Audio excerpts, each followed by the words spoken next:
Nah, karena itu mekanisme baru rekrutmen PPPK guru tahun ini, formasi tetap diusulkan oleh Pemda, tetapi berdasarkan rekomendasi dari Kemdikbudristek, karena helikopter view-nya ada di Kemdikbud, nanti Pak Iwan akan cerita kebutuhannya seperti apa.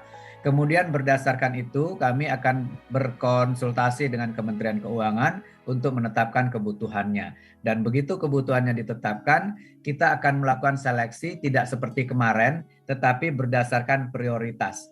Dan prioritas pertama tentu saja yang sudah lulus ambang batas tahun lalu, tetapi kalah bersaing ya untuk mendapatkan formasi. Tahun ini akan kita berikan kesempatan pertama untuk mendapatkan formasi. Kemudian berikutnya adalah THK 2, akan kita berikan juga kesempatan untuk mendapatkan prioritas terlebih dahulu. Sehingga dengan demikian Peraturan Menteri Pan-RB 20 tahun 2022 ini secara garis besar memberikan kesempatan ya.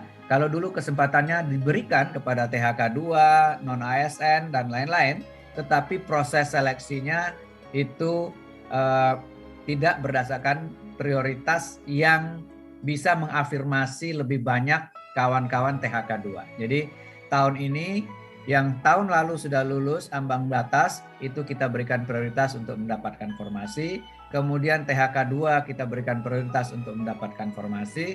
Kemudian guru non-ASN yang terdaftar di Dapodik kerja minimal 3 tahun kita berikan prioritas. Baru kemudian kita buka untuk pelamar umum, diawali oleh lulusan PPG yang juga Pak Iwan nanti punya rencana untuk memperbaiki kualitasnya dari waktu ke waktu, dan kemudian baru pelamar terdaftar.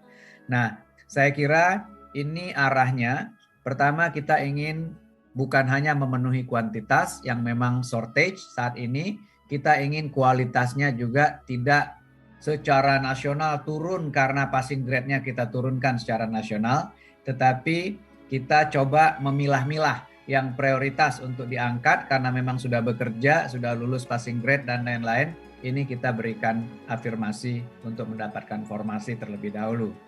Dan kemudian untuk pelamar umum, ya passing grade-nya nggak usah diturunin. Ya, kalau perlu kita naikin agar kualitas guru kita bisa lebih baik.